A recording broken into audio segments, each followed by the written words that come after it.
전국에 계시는 성도 여러분 안녕하십니까?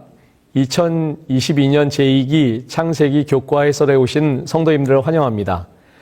오늘 저희가 함께 살펴볼 교과는 제2과 타락입니다. 이번 주의 연구 범위는 창세기 3장을 중심으로 화면에 보시는 것처럼 그 밖의 성경 말씀과 함께 교과를 살펴보도록 하겠습니다. 먼저 기억절을 함께 봉독해 보시겠습니다. 이번 2과의 기억절은 창세기 3장 15절 말씀입니다. 우리 함께 봉독해 보실까요? 네, 시작. 내가 너로 여자와 원수가 되게 하고 너의 후손도 여자의 후손과 원수가 되게 하리니 여자의 후손은 내 머리를 상하게 할 것이요 너는 그의 발꿈치를 상하게 할 것이니라 하시고 2차 세계대전 때 나치 독일이 가장 많은 유대인들을 학살한 장소가 악명 높은 아우슈비츠 포로 수용소였습니다.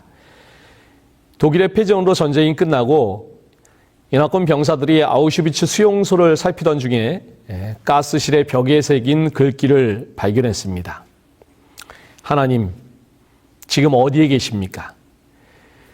죽음의 순간에 이 고난의 시간에 하나님께서 지금 어디에 계시냐는 피 맺힌 절규의 글이었습니다. 그런데 놀라운 것은 그 질문 근처에 또 다른 글이 벽에 새겨져 있었습니다. 하나님은 지금 여기에 계십니다. 이해할 수 없는 고난의 자리에서 하나님께서 지금 이곳에 나와 함께 계신다는 이 고백. 그런데 이게 다가 아니었습니다. 또 다른 글귀가 벽에 쓰여 있었습니다. 하늘을 두루마리 삼고 바다를 먹물 삼아도 한없는 하나님의 사랑 다 기록할 수 없겠네. 자, 우리 성도님들 이 가사 잘 아시죠? 찬미가 115장 그 크신 하나님의 사랑 3절 가사입니다.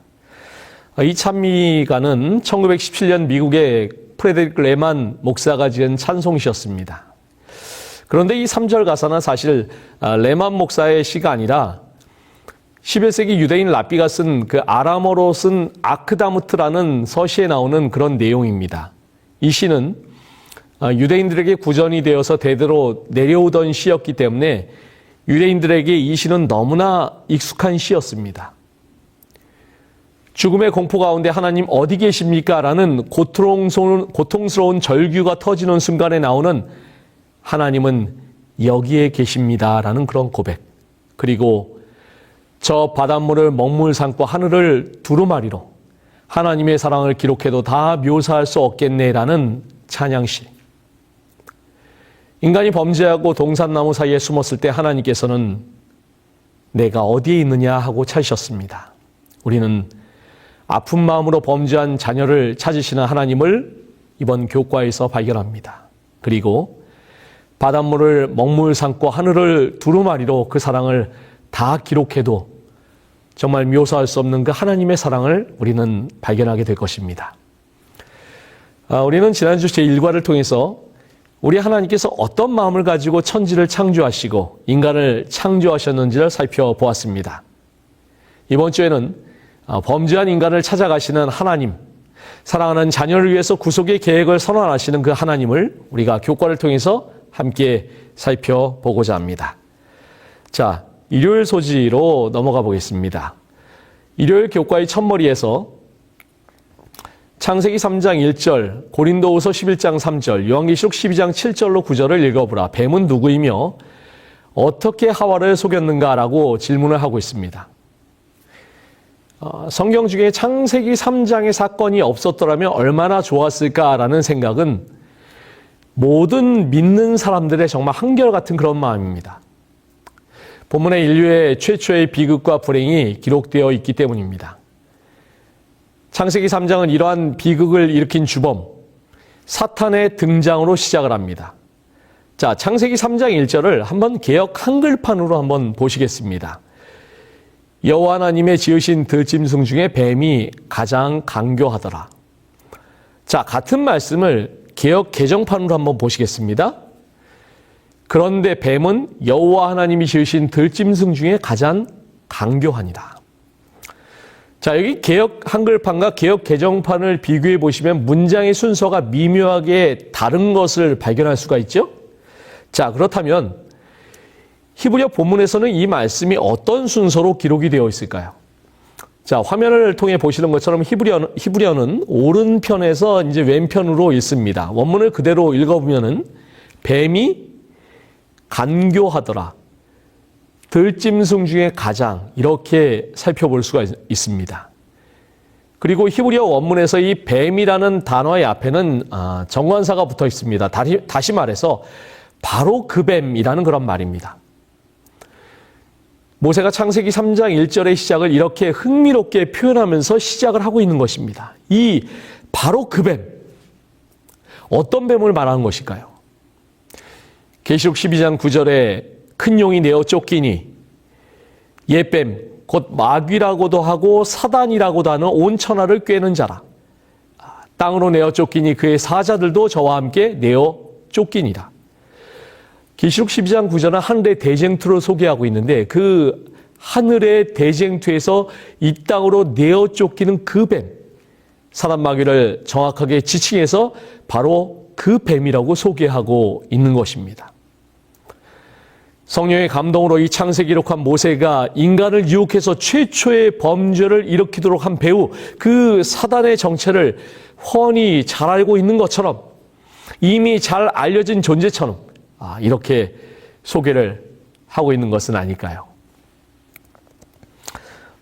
영어 성경 중에서는 킹 제임스 성경의 표현이 이 뱀의 정체민 모습을 또 다른 형태로 흥미롭게 그려내고 있습니다. 여기에 보시면은 Now the serpent, 여기에 뱀이 있다라는 그런 말로 시작을 합니다. 바로 내 눈앞에 있는 듯한 뱀, 공격하기 위해서 준비하고 있는 뱀의 모습을 이 3장의 첫머리에서 소개를 하고 있는 것입니다. 고린도서 11장 3절은 또 뭐라고 말씀을 할까요?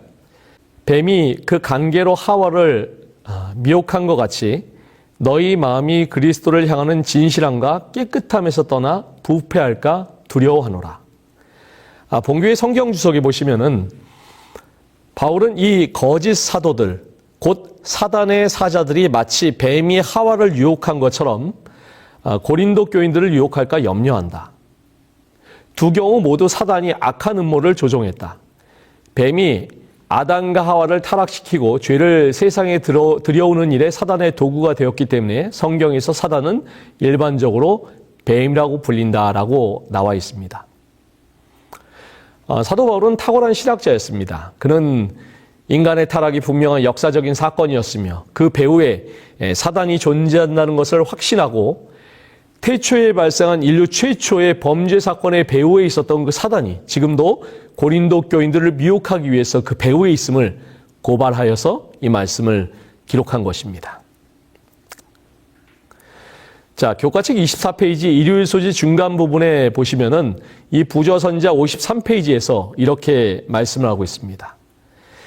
사단은 눈치채이지 않게 그의 계략을 성취하기 위하여 자기의 기만의 목적을 이루는데 잘 맞는 변작물, 즉 뱀을 매개로 사용하기로 선택하였다. 당시에 뱀은 지상에서 가장 지혜롭고 아름다운 동물 중에 하나였다. 그것은 날개가 있었는데 공중으로 날 때는 금빛 광택이 나는 눈부신 모습을 나타내었다.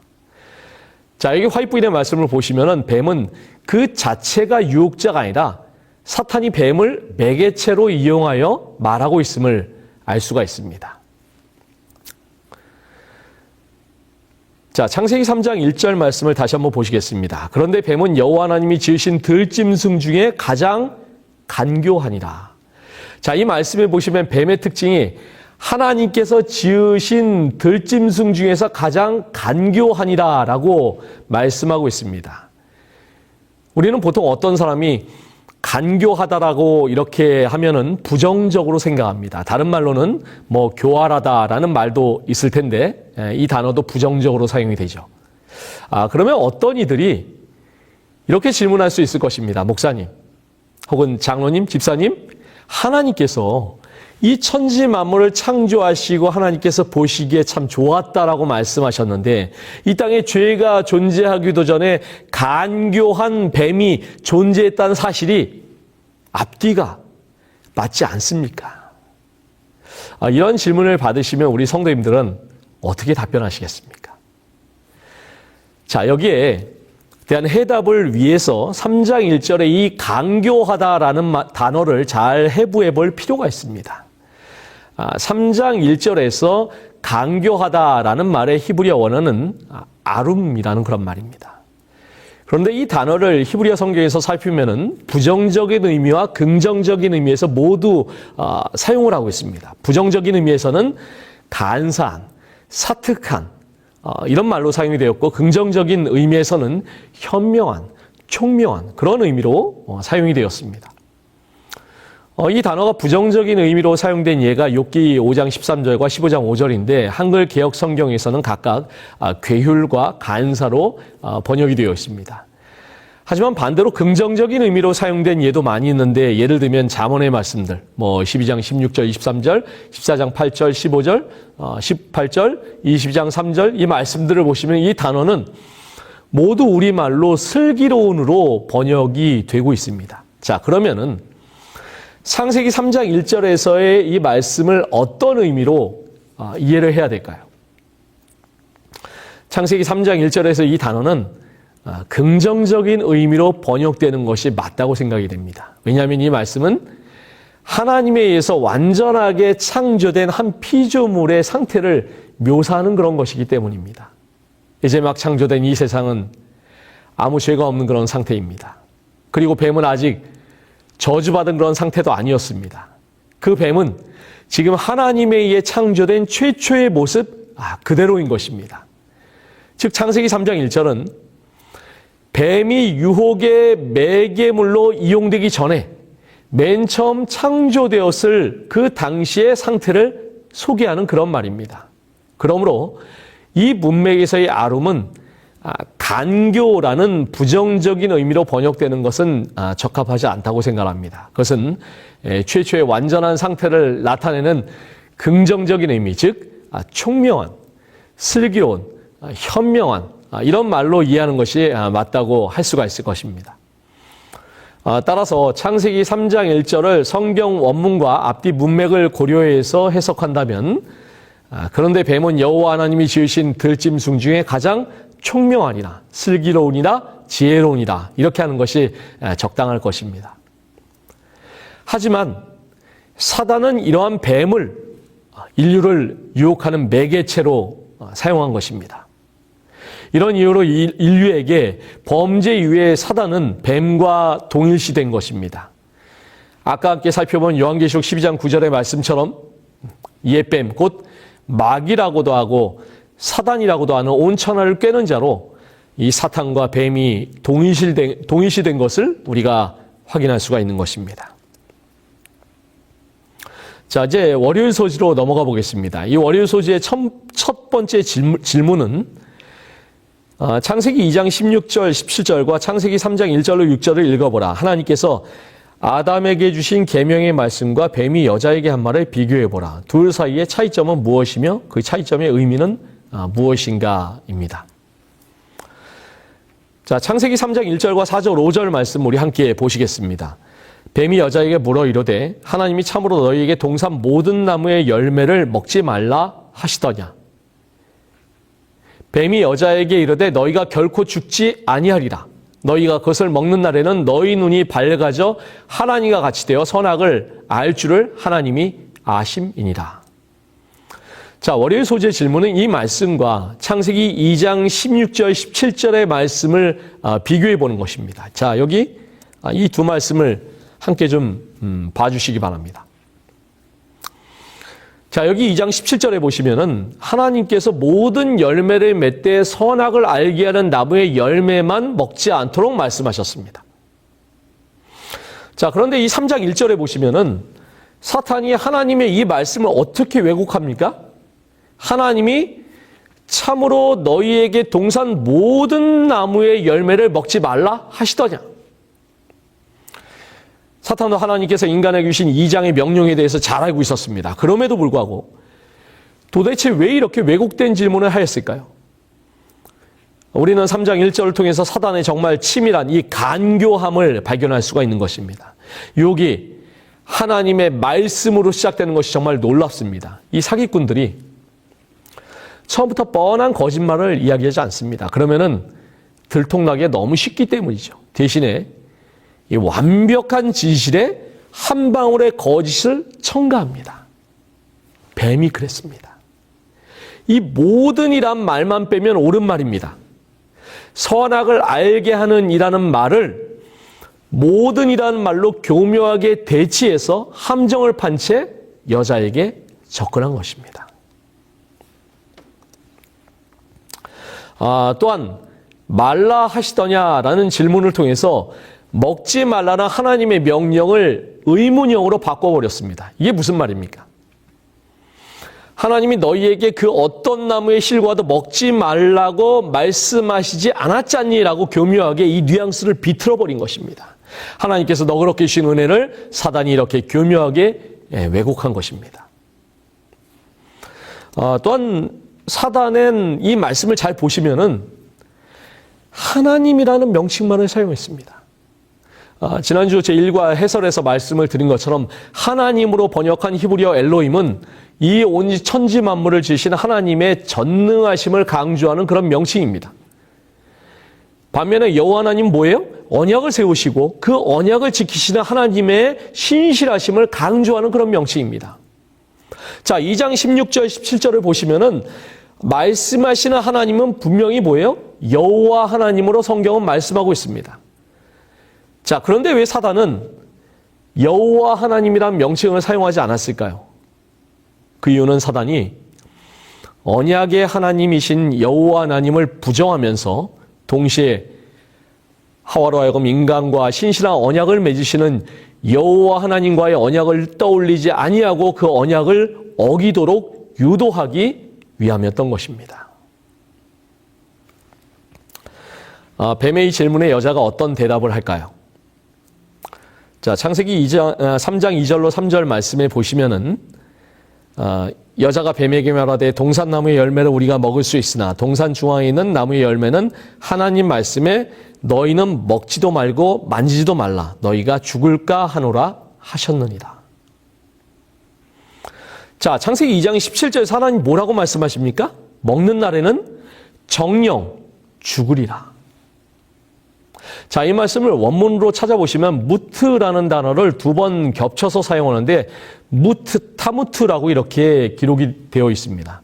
문자 그대로 번역한다면 죽고 또 죽으리라는 것으로 죽는다는 것을 강조하는 그런 말씀인 것입니다. 그런데 이 두 단어가 시제가 조금 달라요. 그래서 좀 더 이해하기 쉬운 말로 번역을 한다면 반드시 죽도록 지금 죽어가고 있다, 죽어간다라는 그 말로 이해할 수가 있는 것입니다. 이 말씀은 2번 죽는다는 것이 아니라 선악을 알게 하는 나무의 열매를 먹는 순간 죽음이 시작되고 결국에는 반드시 죽게 될 것이라는 하나님의 말씀인 것입니다. 그런데 하와가 어떻게 대답을 합니까? 너희가 죽을까 하노라. 여기서 죽을까 하노라라는 말의 히브리어 원문은 펜테무튼인데 이 말은 죽을지도 모른다라는 가정의 뜻을 가지고 있습니다. 여호와 하나님께서 그것을 먹는 날에는 정령 반드시 죽으리라고 하신 선언을 하와는 죽을지도 모른다라는 말로 이렇게 바꾸어 버린 것입니다.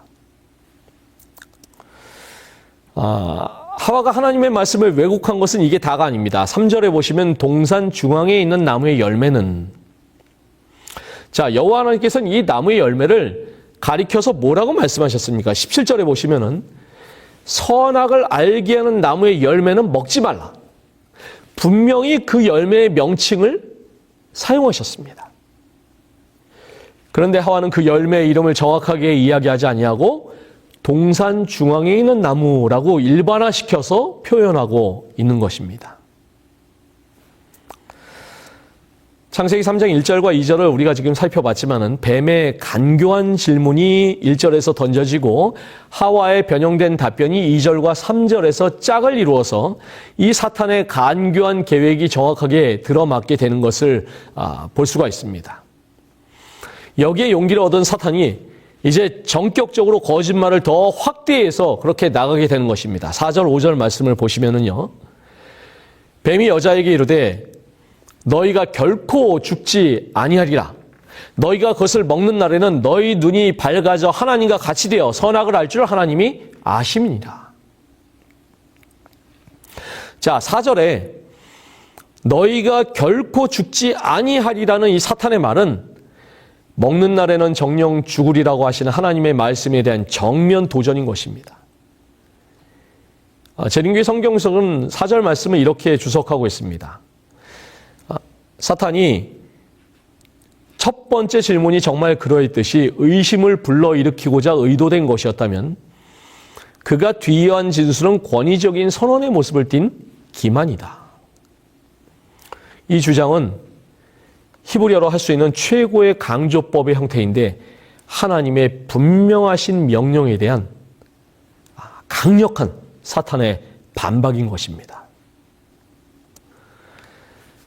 자, 5절 말씀에 너희 눈이 밝아져 하나님과 같이 되어 선악을 알게 될 것이라는 사탄의 말은 지금 여자가 하나님의 명령을 어기게 하기 위해서 마지막으로 하나님께서 그 열매를 금하신 동기에 대하여 의심을 불러일으키고 있는 것입니다.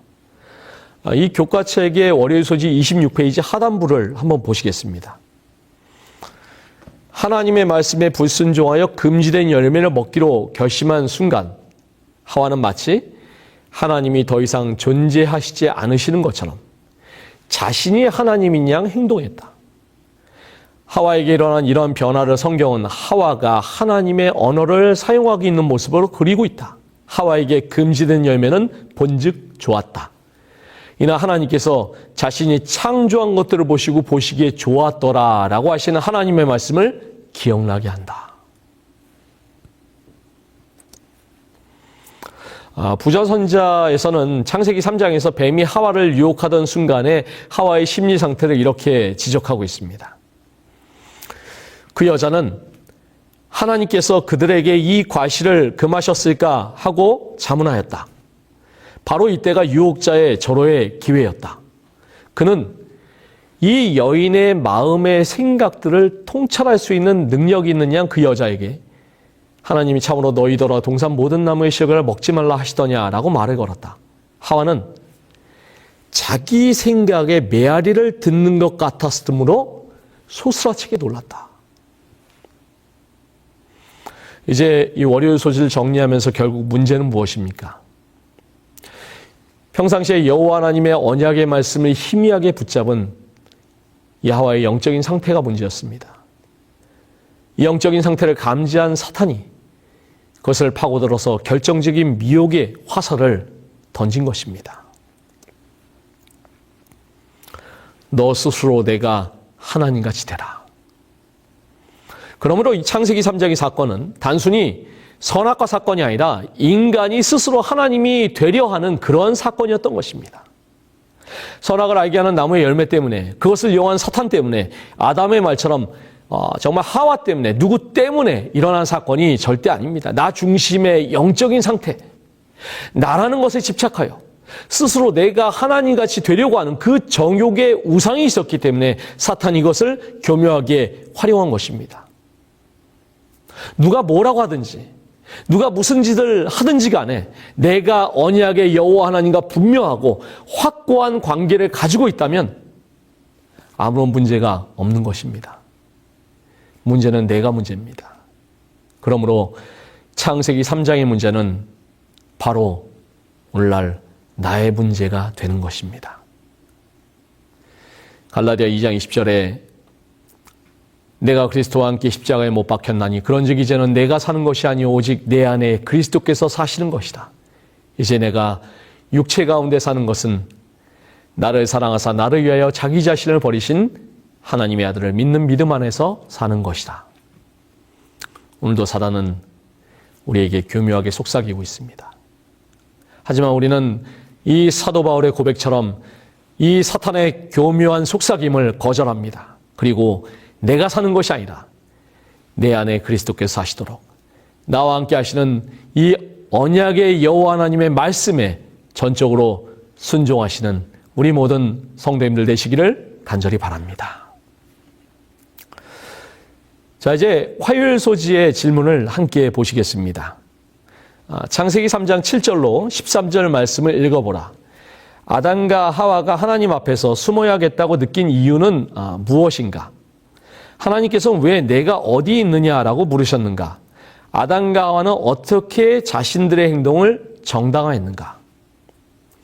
자, 창세기 3장 7절 말씀을 한번 보시겠습니다. 이에 그들의 눈이 밝아져 자기들이 벗은 줄 알고 무화과 나무 잎을 엮어 치마로 삼았더라. 아담과 하와가 범죄한 후에 가장 먼저 일어난 변화는 그들의 눈이 밝아진 것입니다.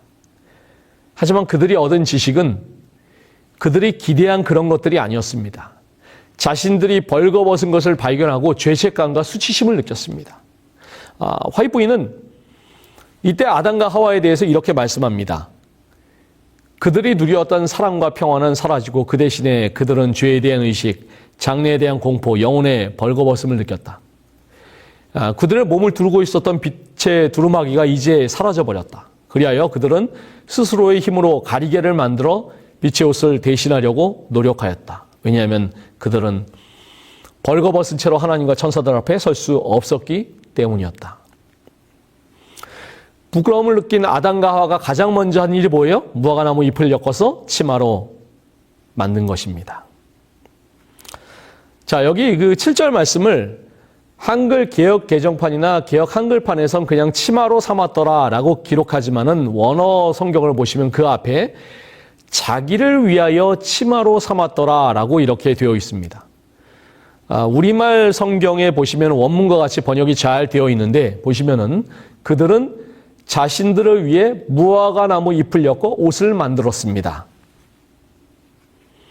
자, 여기서는 그들이 자신들을 위해서 옷을 만들었다고 분명하게 말씀하고 있습니다. 이것이 어떤 의미가 있을까요? 이 월요일 소지의 결론 부분과 연결이 되고 있습니다. 너 스스로 내가 하나님이 되라는 사탄의 유혹에 넘어가 범죄한 인간이 한 일은 자기를 위하여 스스로 자신의 방법을 선택하여 벌거벗음을 가리는 행위를 한 것입니다. 하나님께서는 이 자기를 위하여의 정신을 주의하라고 경고하십니다. 신명기 5장 8절 말씀에서 뭐라고 말씀하십니까? 너는 자기를 위하여 새긴 우상을 만들지 말고 위로 하늘에 있는 것이나 아래로 땅에 있는 것이나 땅 밑 물속에 있는 것에 어떤 형상도 만들지 말며 범죄한 인간이 자기를 위해 행하는 모든 일들, 이런 우상 숭배도 결국엔 뭐와 같아요? 이 수치를 가리기 위해서 두른 잎사귀와 같은 것입니다. 그 잎사귀는 햇볕을 받아 금방 말라버리고 금세 다시 부끄러움이 드러나는 것처럼 인간의 자기를 위한 이 모든 행위는 일시적이고 순간적인 그런 방법일 뿐이라는 것입니다. 화요일 소지 상단 부분에서 저자인 두캉 박사님이 매우 흥미로운 말씀을 하고 있습니다. 7절 말씀을 신 킹제임스 흥점역 성경으로 보시면은 made themselves coverings 이렇게 되어 있는데 밑줄 친 부분을 번역하면 그들 스스로 덮개를 만들었다라는 그런 말씀입니다. 자, 여기에 사용된 이 만들다라는 동사는 오직 창조주 하나님께만 사용되던 그런 말이었는데 이제 범죄한 아담과 하와가 자신들의 죄를 가리기 위해서 스스로 이 창조주의 자리를 차지한 것처럼 행동하는 것을 가리키는 그런 말씀이라고 볼 수가 있는 것입니다. 3장 9절 말씀입니다. 여호와 하나님이 아담을 부르시며 그에게 이르시되 내가 어디에 있느냐. 자, 9절 말씀에서 다시 하나님의 주도권이 회복되어집니다. 9절 말씀에서 범죄한 인간에게 다가가시는 하나님을 성경은 뭐라고 표현하고 있어요? 여호와 하나님, 언약의 하나님으로 소개하고 있습니다. 범죄하기 전에 항상 하나님의 방문에 환영하던 아담이 이제 숨었습니다. 죄가 가져온 결과는 하나님과의 관계가 불편해지는 것입니다. 가장 친밀하고 편안해야 될 이 하나님과의 관계가 거북스러워진 것입니다. 무언가 잘못을 저지른 아이는 엄마가 부르는 소리에 지레 겁을 먹습니다. 아담과 하와가 그랬습니다. 하나님과의 관계가 깨어지자 이 친밀함이 두려움으로 바뀐 것입니다. 이때부터 인간에게 숨기는 역사가 시작이 됩니다. 그래서 범죄한 인간이 어디에 숨습니까? 그들이 그날 바람이 불 때 동산에 거니시는 여호와 하나님의 소리를 듣고 아담과 그의 아내가 여호와 하나님의 낯을 피하여 동산 나무 사이에 숨은지라. 어디에 숨었어요? 기껏 숨은 곳이 동산 나무 사이에 숨었습니다. 자, 그런데 우리 성도님들, 이 동산이 어떤 곳입니까? 동산의 주인은 하나님이시고 동산 구석구석을 잘 아시는 분도 하나님이십니다. 재미있는 일화가 있는데 세계에서 가장 돈이 많은 부자 중에 한 사람으로 아랍에미레이트의 왕자이고 이 프리미어리그 맨체스터 시티의 구단주이기도 하는 만수르라는 사람이 있습니다. 어느 날 그의 딸이 아빠한테서 좀 도망가야 되겠다 가출을 결심하고 멀리 도망을 쳤어요. 자기 나름대로 정말 엄청 멀리 도망을 쳤다고 생각했는데 자기가 아빠 품에서 그렇게 멀리 도망쳐 왔다고 생각한 거기가 아버지 만수르의 땅이었다라는 그런 일화가 있습니다. 아이들이 어렸을 때 숨바꼭질하던 모습을 한번 떠올려 보시기 바랍니다. 책상 밑에 머리는 집어넣고 엉덩이는 삐죽 나와 있죠. 부모가 보기에도 참 우습죠? 이 8절 말씀을 보시면은 딱 이 숨바꼭질 장면과 똑같습니다. 동산 나무 사이에 숨은 아담과 하와. 그런데 동산을 지으시는 하나님께서 동산을 거니시고 계시니 하나님이 보시기에는 이 어린아이의 숨바꼭질과 똑같아 보이실 것입니다. 내가 어디에 있느냐? 범죄한 인간이 절망적인 것은 숨으려고 하는 것입니다. 하나님을 피할 수 있는 대로 숨어보려고 하는 것이고 자기의 스스로 죄를 은폐하려고 하는 것입니다. 나무 사이에 숨고 나뭇잎으로 옷을 만들어서 부끄러움을 숨기고 이렇게 죄는 무언가를 가리고 숨기는 속성을 가지고 있는 것입니다. 그런 인간에게 하나님은 내가 어디에 있느냐라고 말씀하십니다. 이것은 범죄한 인간에게 자기의 모습을 자각하고 회개를 촉구하는 사랑의 하나님의 말씀인 것입니다. 제가 이 말씀을 연구하다 보니까 우리 김상래 목사님께서 쓰신 창세기 강해와 주석에 보면은 이 말씀에 대해서 이렇게 주석을 하고 있는데 이것이 참 마음에 많이 와닿습니다. 하나님께서 어디 있느냐고 묻는 것은 그가 어디 숨었는지 몰라서가 아니라 그를 불러 회개하게 하기 위함이다. 그러므로 이 질문의 진정한 의미는 왜 거기 있느냐, 거기서 무엇을 하느냐, 왜 거기 있게 되었느냐라는 그런 질문이다. 즉 아담의 장소적인 위치를 묻는 질문이 아니라 하나님과 아담 사이의 관계의 위치를 묻는 그런 질문이었다. 교과책 28페이지의 화요일 소재 하단부를 보시면은 저자가 하나님의 이 부르심에 대해서 이렇게 이야기를 하고 있습니다. 인간이 죄를 지은 그 순간부터 하나님께서는 그들의 구원과 구속을 위해서 일하고 계셨다.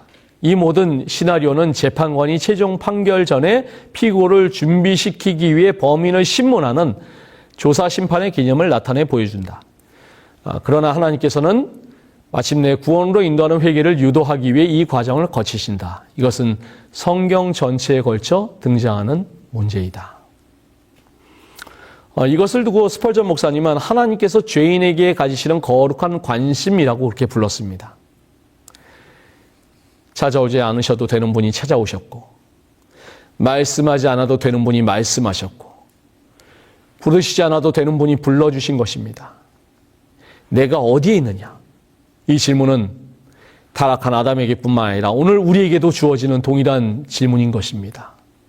예, 하나님. 부끄럽게도 제가 여기 이 동산나무 사이에 숨어 있습니다. 이게 제 꼴입니다. 그러나 제가 죽는 것을 기뻐하지 아니하시고 저에게 찾아오셔서 복음을 주신 우리 하나님, 약속대로 여자의 후손 그리스도 예수를 보내주신 것을 감사합니다.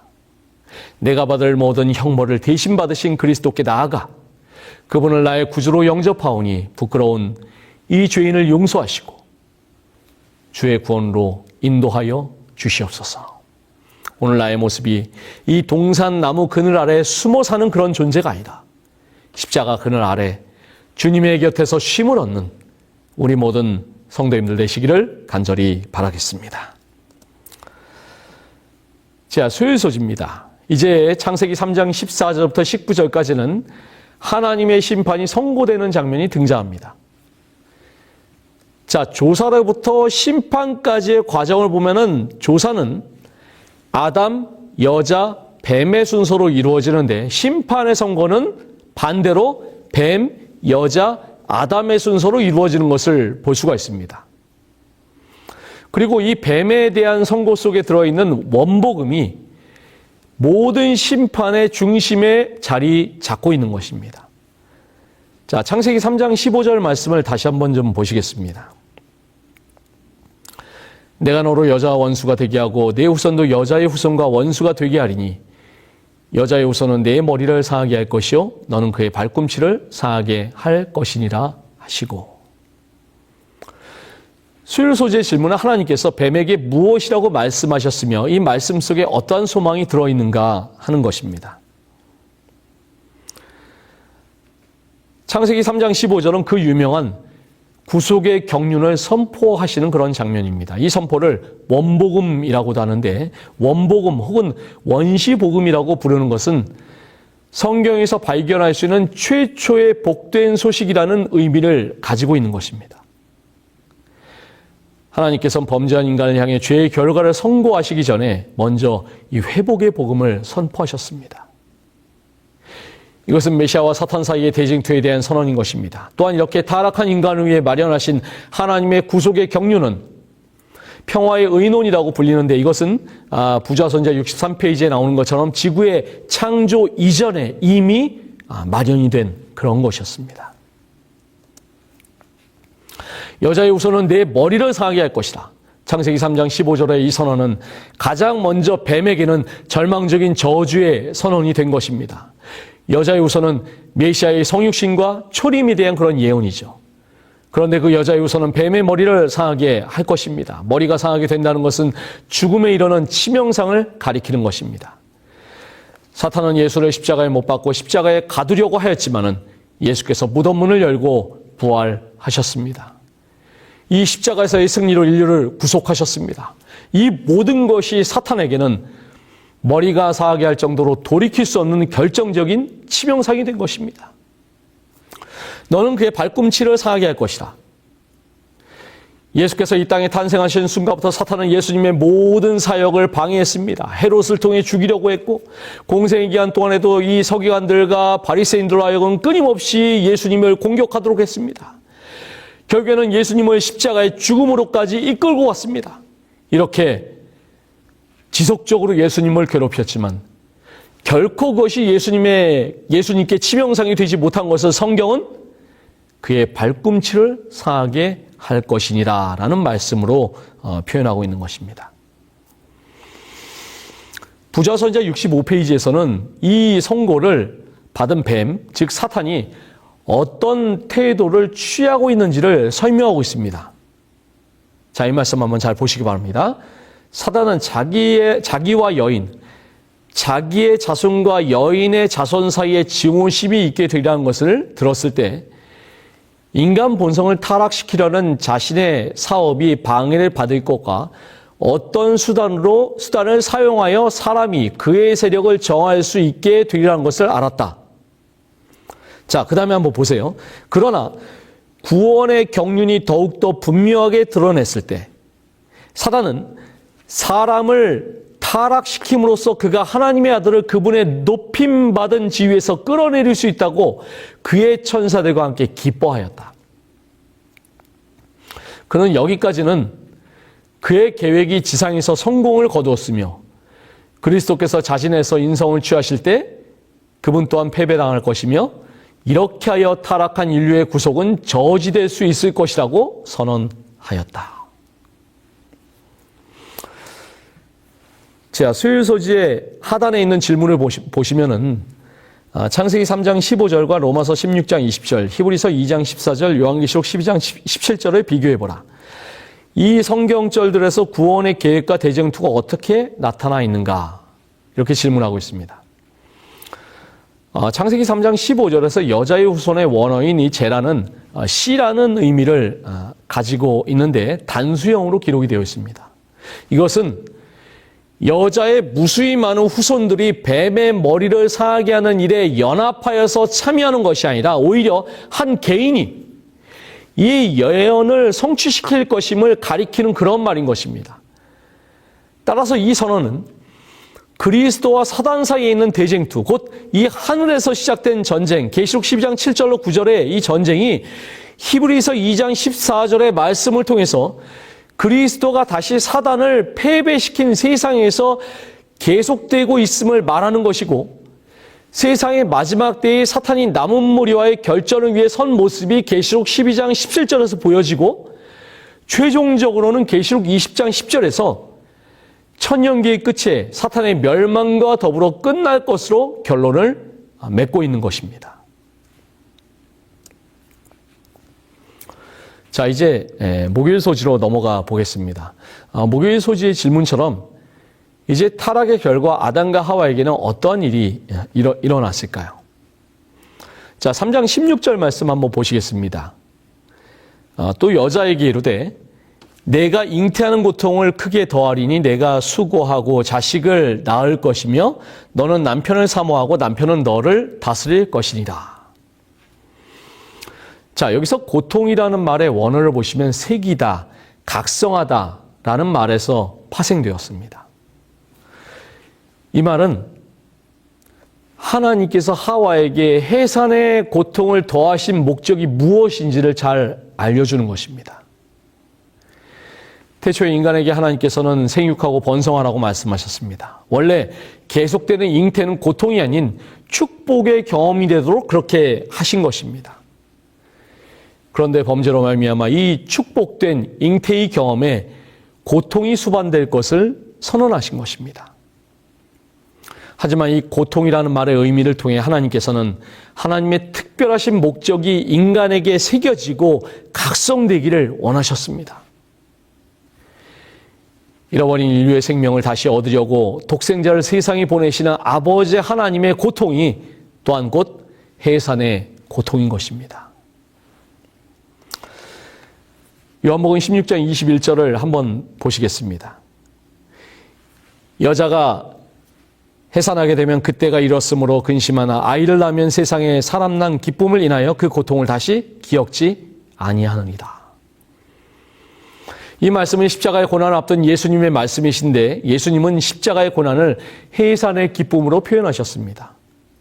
범죄한 하와에게 잉태의 고통을 주신 하나님께서 이 땅에 오셔서 그 고통이란 십자가의 희생을 통해서 인류에게 새로운 생명을 얻는 기쁨임을 새기고 각성시켜 주신 것입니다. 그래서 교과책 32페이지 목요일 소지 중간 부분에 보시면 이런 말이 있습니다. 출산을 포함한 여자에게 내려진 하나님의 심판은 구원이라는 긍정적인 관점에서 이해되어야 한다. 여자에게 잉태의 고통을 허락하시는 하나님의 섭리가 무엇입니까?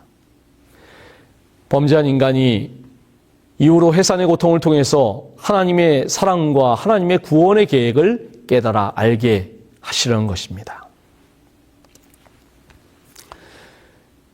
창세기 3장 17절에는 아담에게 이르시되 내가 내 아내의 말을 듣고 내가 너더러 먹지 말라 한 나무의 실과를 먹었은즉 땅은 너로 인하여 저주를 받고 너는 종신토록 수고하여야 그 소산을 먹으리라. 인간의 범죄로 인해서 땅이 저주를 받았습니다. 자, 그런데 우리 성도님들 창세기 3장의 말씀을 잘 한번 살펴보시기 바랍니다. 이 땅에 죄가 들어온 이후에 하나님께서 저주를 하신 대상이 무엇입니까? 말씀을 잘 살펴보시면요, 저주는 오직 뱀과 땅에게만 선언이 되었습니다. 아담과 하와에게 하나님께서는 저주를 선언하지 않으셨습니다. 이것이 얼마나 놀라운 은혜입니까? 하지만 인간은 범죄의 결과는 받아들여야 했습니다.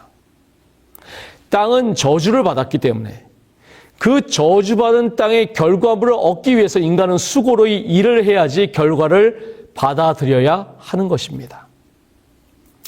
자, 여기 3장 18절에 보시면은 가시덤불과 엉겅퀴가 나오는데, 자, 우리 성도님들, 이 가시덤불과 엉겅퀴는 원래 창조 때 하나님께서 창조하신 그런 것일까요? 그분은 결코 가시나 엉겅퀴나 가라지를 만들지 않으셨다. 이것들은 사단의 작품으로서 타락의 결과로 그가 귀중한 것 가운데 도입한 것들이다. 천연계가 범죄로 인해서 창조의 질서를 상실하게 된 것입니다. 가시덤불과 엉겅퀴는 저주받은 땅을 나타내는 그런 결과물이라고 할 수가 있을 것입니다. 땅은 히브리어 그 아다마라고 하는데, 첫사람의 이름 아담은 밀접한 관련을 가지고 있는 그런 말입니다. 이 말의 어원처럼 사람과 땅이 밀접한 관계가 있었습니다. 그런데 타락으로 말미암아 이 관계에 혼란이 오게 된 것입니다. 상호 의존적이고 밀접한 관계가 이제는 불편한 관계가 되어버렸습니다. 3장 19절에 내가 얼굴에 땀이 흘려야 식물을 먹고 필경을 흙으로 돌아가리니 그 속에서 내가 취함을 입었습니다. 너는 흙이니 흙으로 돌아갈 것이니라. 죽음은 죄의 궁극적인 결과입니다. 이때부터 인류는 죽을 수밖에 없는 그런 운명이 되었습니다. 창세기 2장 17절에서 하나님께서는 그 열매를 먹는 날에는 정령 죽으리라고 선언하셨는데, 이 말씀대로 죽음이 인류에게 선언된 것입니다. 하지만 사랑의 하나님께서는 먼저 구속의 경륜을 선언하심으로 새로운 생명에 대한 소망을 주셨고, 그 이후의 공의의 선언으로 죄인의 생명을 요구하시는 놀라운 섭리를 우리가 말씀 가운데 발견할 수가 있는 것입니다. 아담이 그 아내를 하와라 이름하였으니 그는 모든 산자의 어미가 됨이더라. 범죄하기 전에는 여자에게 이름이 없었습니다. 하와라는 이름은 범죄한 다음에 지어진 그런 이름입니다. 자, 그러면 모든 생물에게 이름을 다 붙이고 난 뒤에도 여자에게 이름을 붙이지 않았는데 왜 굳이 범죄한 이후에 하와라는 이름을 붙였을까요? 하와라는 이름의 뜻은 생명입니다. 이 이름은 구속의 경륜에 대한 선포를 들은 후에 지어졌습니다. 아담이 여자의 이름을 생명이라는 뜻의 하와라고 지은 것은 장차 구주께서 여자의 후손으로 오실 것이라는 그 의미를 깨닫고 그 여자의 후손에 대한 하나님의 약속을 믿었다는 증거가 되는 것입니다. 다시 말해서 하와라는 이름 자체가 하나님께서 선포하신 구속의 경륜을 믿는다는 그런 증거였던 것입니다. 그래서 재림교회 성경석 1권 203페이지에서는 20절 말씀에 대해서 이렇게 설명을 하고 있습니다. 그는 무덤 너머를 바라보고 그의 아내에게 약속된 후손에게서 그날 그들이 빼앗겼던 불멸을 그와 그의 자손들에게 회복시켜줄 한 분을 보았다. 우울과 낙담 속에서 그녀를 모든 죽을 자의 어머니라고 부르는 대신에 그는 믿음으로 자신의 눈을 그의 심판자에게 고정시켰으며 그녀가 첫 아이를 출산하기 전일지라도 소망을 가지고 그녀를 산자라고 불렀다. 그에게 믿음은 진정 바라는 것들의 실상이요 보지 못하는 것들의 증거였다.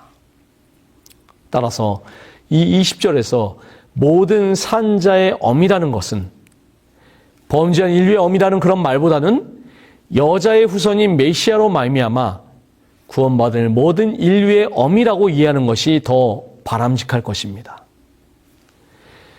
비록 범죄한 이후에 엄중한 죄의 결과에 대한 선고를 받았지만은 아담은 사랑의 하나님께서 주신 구속의 경륜을 그가 믿음으로 바라보면서 그의 아내가 여자의 후손을 낳을 그 여인이 되기를 그가 소망으로 바라본 것이라고 할 수가 있을 것입니다. 금요일 소지의 더 깊은 연구에서는 생명나무와 선악을 알게 하는 나무의 연관성을 생각해 보라고 말하고 있습니다. 하나님께서는 에덴 동산의 중앙에 생명나무와 선악을 알게 하는 나무를 세우셨습니다. 생명나무는 부조와 선지자의 말씀을 통해서 살펴보면은 이렇게 부자 선지자에서는 이런 특징을 이야기하고 있습니다. 첫째는 동산 중앙에 있었으며 선악을 알게 하는 나무 곁에 있었다. 둘째는 인간이 자유롭게 접근했다. 셋째, 그들은 생명나무의 과실을 먹었다. 네 번째로 그들은 생명나무에서 얻은 활력으로 충만하였다. 다섯째는 영원히 생존하려면 생명나무의 열매를 계속 먹어야 됐다. 여섯째는 범죄한 이후 생명나무의 접근을 그들이 박탈당했다. 생명나무와 선악을 알게 한 나무는 바로 곁에 위치했지만은 인간이 하나님께서 금지하신 열매를 먹음으로 말미암아 생명나무로 나아가는 그 자격이 박탈된 것입니다. 여기 그 창세기 강해야 주석 이 책에 보시면은 생명나무와 선악을 알게 하는 나무를 이렇게 설명을 하고 있습니다. 이 두 나무는 하나님과 인간과의 기본 관계를 상징적으로 나타내는 것이었다. 생명과는 사람이 취하여 생명의 힘을 얻는 것으로서 하나님의 인자하심, 아버지로서의 자부성, 인간과 함께 하시는 내재하심을 알게 하는 것이었다. 그러나 선악과는 취하면 안 되는 것으로서 하나님의 엄위하심, 왕과 주로서의 심판성, 인간과 다르신 초월성을 나타내는 그런 것이었다. 아담과 하와는 범죄로 말미암아 그들이 누리던 생명나무의 축복을 더 이상 누릴 수 없었지만은 하나님께서는 구속의 경륜을 통해서 이 생명나무를 다시 얻게 될 소망을 우리에게 주신 것입니다. 그리고 각시대의 대쟁투에서는 이렇게 말씀하고 있습니다. 아담은 기쁨으로 모든 것을 잊어버리고 일찍이 자기의 기쁨이 되었던 여러 가지 나무들, 곧 그가 무죄하고 즐거웠던 시절에 손수 그 과실들을 딴 그 나무들을 주목해 본다. 구주께서는 그를 생명나무로 인도하여 빛나는 그 열매를 따서 아담에게 먹으라고 하신다. 그는 자기 주위를 둘러보고 하나님의 낙원에 서 있는 구속받은 그의 가족의 큰 무리를 본다. 그때 그는 그 찬란한 면류관을 벗어 예수님의 발 앞에 던지고 그분의 가슴에 몸을 던져 구주를 포옹한다. 그는 황금 검은고를 탄다. 그러자 승리의 노래가 하늘 공간에 울려 퍼진다. 죽임을 당하신 어린 양이 영광과 찬송을 받으시기에 합당하도다. 아담의 가족은 주님께 경배할 때 노래를 부르며 구주의 발 앞에 그들의 면류관을 벗어 던진다. 제2기 교과를 통해서 우리는 창세기 3장의 말씀을 중심으로 살펴봤습니다. 저도 이 말씀을 많이 보았고 자주 들은 말씀이라 잘 아는 말씀이라고 생각했지만은 말씀을 준비하면서 정말 작은 부분 하나하나에서까지 하나님은 사랑이시다라는 사실을 제가 다시 한번 깊이 깨닫게 되었습니다. 사람의 구원을 확보할 수 있는 유일한 경륜에는 온 하늘의 무한한 희생이 포함되었다. 그리스도께서 구속의 경륜을 천사들 앞에서 공개하셨을 때 천사들이 기뻐할 수 없었다. 왜냐하면 사람의 구원은 그들을 사랑하는 사령관에게 말로 표현할 수 없는 비애를 필연적으로 요할 것이라는 것을 그들이 보았기 때문이었다. 저는 이과의 말씀을 공부하는 내내 서도의 말씀을 드린 찬양, 저 바닷물을 먹물 삼고 하늘을 두루마리로 하나님의 사랑을 기록해도 다 묘사할 수 없겠네. 이 찬양이 저의 머리에서 저의 입술에서 떠나가지가 않았습니다. 우리를 위한 그 크신 하나님의 사랑에 정말 감사하면서 이번 한 주도 나와 함께 하시는 여호와 하나님을 힘입어서 우리 구주 예수님의 사랑에 힘입어서 이 사단의 권세를 물리치고 승리하며 새하늘과 새 땅의 그 생명나무를 고대하면서 살아가시는 우리 모든 성도님들 되시기를 간절히 바라면서 이과의 교과 해설을 마치도록 하겠습니다. 감사합니다.